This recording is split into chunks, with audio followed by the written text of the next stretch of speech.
En esta sección vamos a empezar a estudiar el cifrado simétrico en bloque. Veremos primero las principales características de este tipo de cifrado y después estudiaremos los diferentes modos de funcionamiento. Empezamos con las principales características. Es un cifrado simétrico. Se usa la misma clave secreta para cifrar y para descifrar. A diferencia del cifrado en flujo, que también era un cifrado simétrico, aquí se cifran bloques de bits. El mensaje se divide en bloques de bits de longitud fija y después se cifra bloque a bloque. El cifrado de cada bloque es independiente de la posición que ocupe. Si un bloque está repetido, siempre se cifra de la misma manera. Muchos de los algoritmos de cifrado simétrico dividen el mensaje en bloques de tamaño fijo y después aplican sobre cada uno de estos bloques operaciones de confusión y difusión. La confusión trata de ocultar la relación que hay entre el texto claro y el texto cifrado. Obtenemos confusión por medio de sustituciones. Una sustitución consiste en cambiar cada carácter del mensaje por otro diferente. Ya hemos visto algunos tipos de cifrado que utilizaban la técnica de sustitución, como por ejemplo el cifrado de César. La difusión trata de diluir la redundancia del texto claro repartiéndola a lo largo de todo el texto cifrado. Para conseguir difusión se utiliza la transposición, que es una técnica que consiste en cambiar la posición de los caracteres del mensaje. Ya hemos visto también ejemplos de cifrados sencillos que utilizaban la técnica de transposición. La mayoría de los algoritmos intercalan la confusión y la difusión. Para obtener confusión se utilizan tablas de sustitución y para obtener difusión se utilizan tablas de permutación. Esta combinación de confusión y difusión se conoce con el nombre de cifrado producto. Vamos a ver un ejemplo de confusión y difusión. Supongamos que el mensaje en claro es este: verde que te quiero verde. Observemos las regularidades. Tenemos, por ejemplo, verde al principio y al final, y hay otras repeticiones. Si ciframos este mensaje con el cifrado de César, es decir, sustituyendo cada letra por la letra situada 3 posiciones más adelante en el alfabeto, obtenemos este criptograma. El mensaje es ininteligible, sin embargo, se observan las mismas regularidades que en el mensaje en claro. Por ejemplo, las primeras letras y las últimas son iguales. Consideremos ahora esta permutación de 7 elementos, es decir, si tenemos 7 letras, colocamos en primer lugar la tercera, después la sexta, etc. Entonces partimos el mensaje en bloques de 7 letras, vamos a quitar los espacios y entonces obtenemos 3 bloques de mensaje. Hemos partido las 7 primeras letras, las 7 siguientes, etc. Entonces realizamos una permutación de cada uno de los bloques, es decir, colocamos en primer lugar la tercera letra, después la sexta, etc. Y entonces obtenemos este mensaje. Aquí observamos que ya no se observan las regularidades de M. Entonces hemos obtenido una difusión. En la práctica, la confusión se consigue realizando sustituciones sencillas por medio de pequeñas tablas de sustitución que se llaman S-cajas. Una S-caja M por N toma como entrada una cadena de M bits y la sustituye por una cadena de N bits. El bloque que se quiere cifrar se divide en trozos de M bits y cada uno de ellos se sustituye por otro trozo de N bits haciendo uso de una S-caja. Tenemos aquí la S-caja, la entrada son M bits y la salida son N bits. Para realizar transposición lo que se utiliza son las tablas de permutación, que se llaman P-cajas. Entonces, en una tabla de permutación entra una cadena de bits y salen los mismos bits en diferente orden. Algunos algoritmos de cifrado simétrico utilizan también lo que se llama una red de Feistel. El primero que la utilizó fue el algoritmo Lucifer, que fue diseñado en 1973. Para utilizar una red de Feistel se divide el bloque que se quiere cifrar en 2 mitades, la mitad izquierda y la mitad derecha, y después se realiza un cifrado iterativo de n rondas. En cada ronda se utiliza una clave diferente que es llamada clave de ronda. La salida de cada ronda se utiliza como entrada de la ronda siguiente. Hemos dicho que en cada ronda se utiliza la clave de ronda. Estas claves se generan a partir de una clave inicial que es compartida por el emisor y el receptor.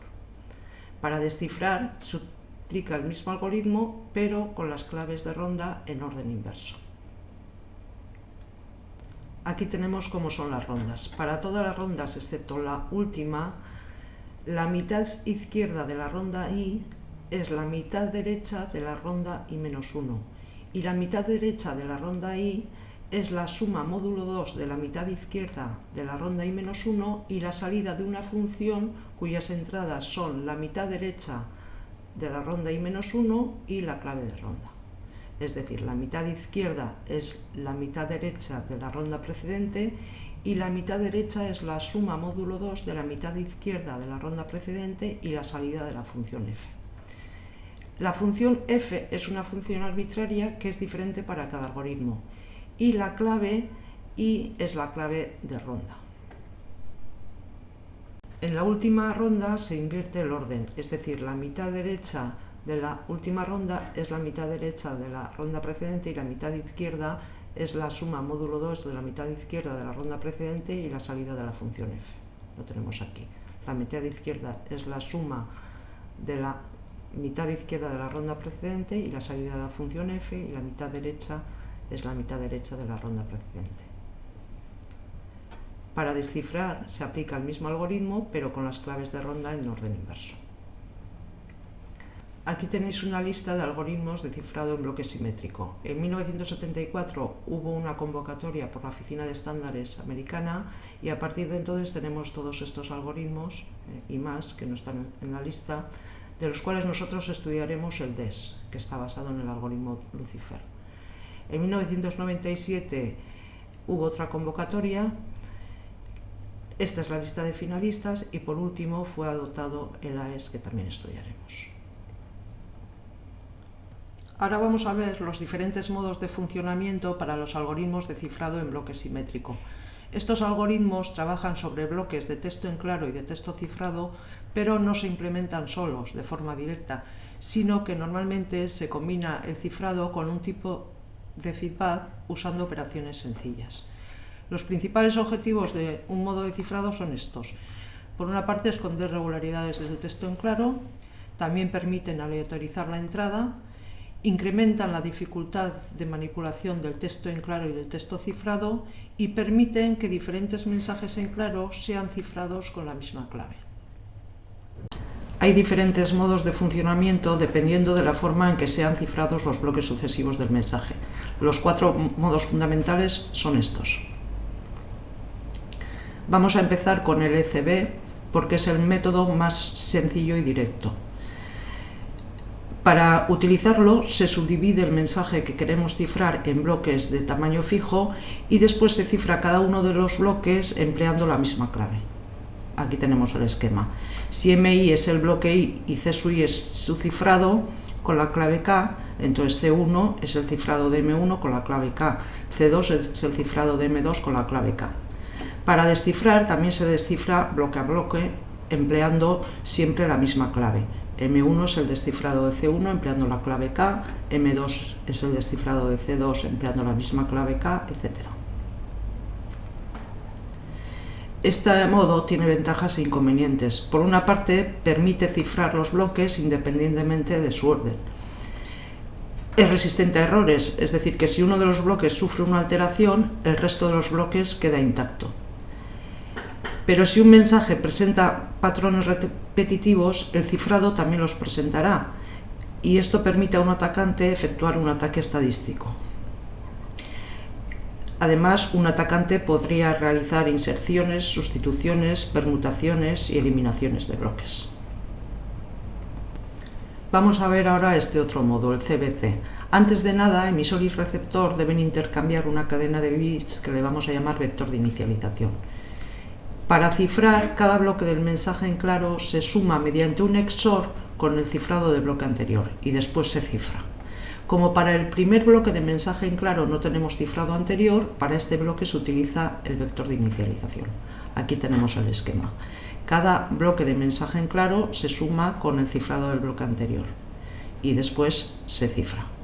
Para el primer bloque utilizaremos el vector de inicialización. Aquí tenemos, sumamos cada bloque de mensaje en claro con el cifrado del bloque anterior y después ciframos.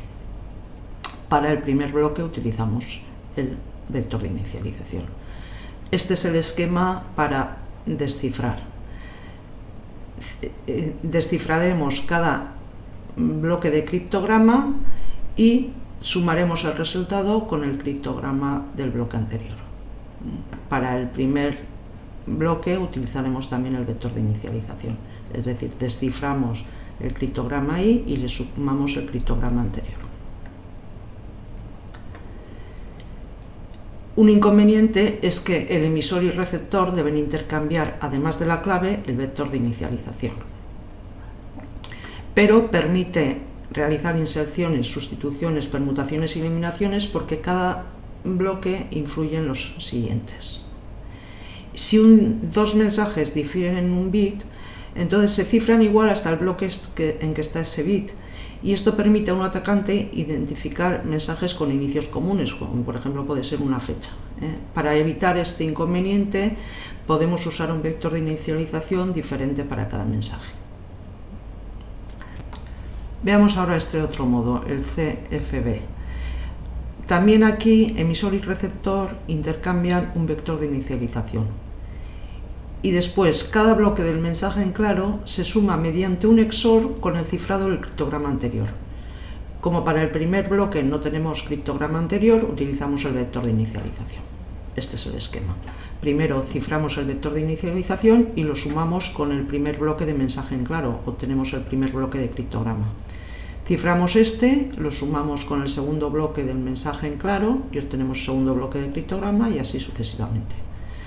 Para descifrar, primero ciframos el vector de inicialización y lo sumamos con el primer bloque de criptograma.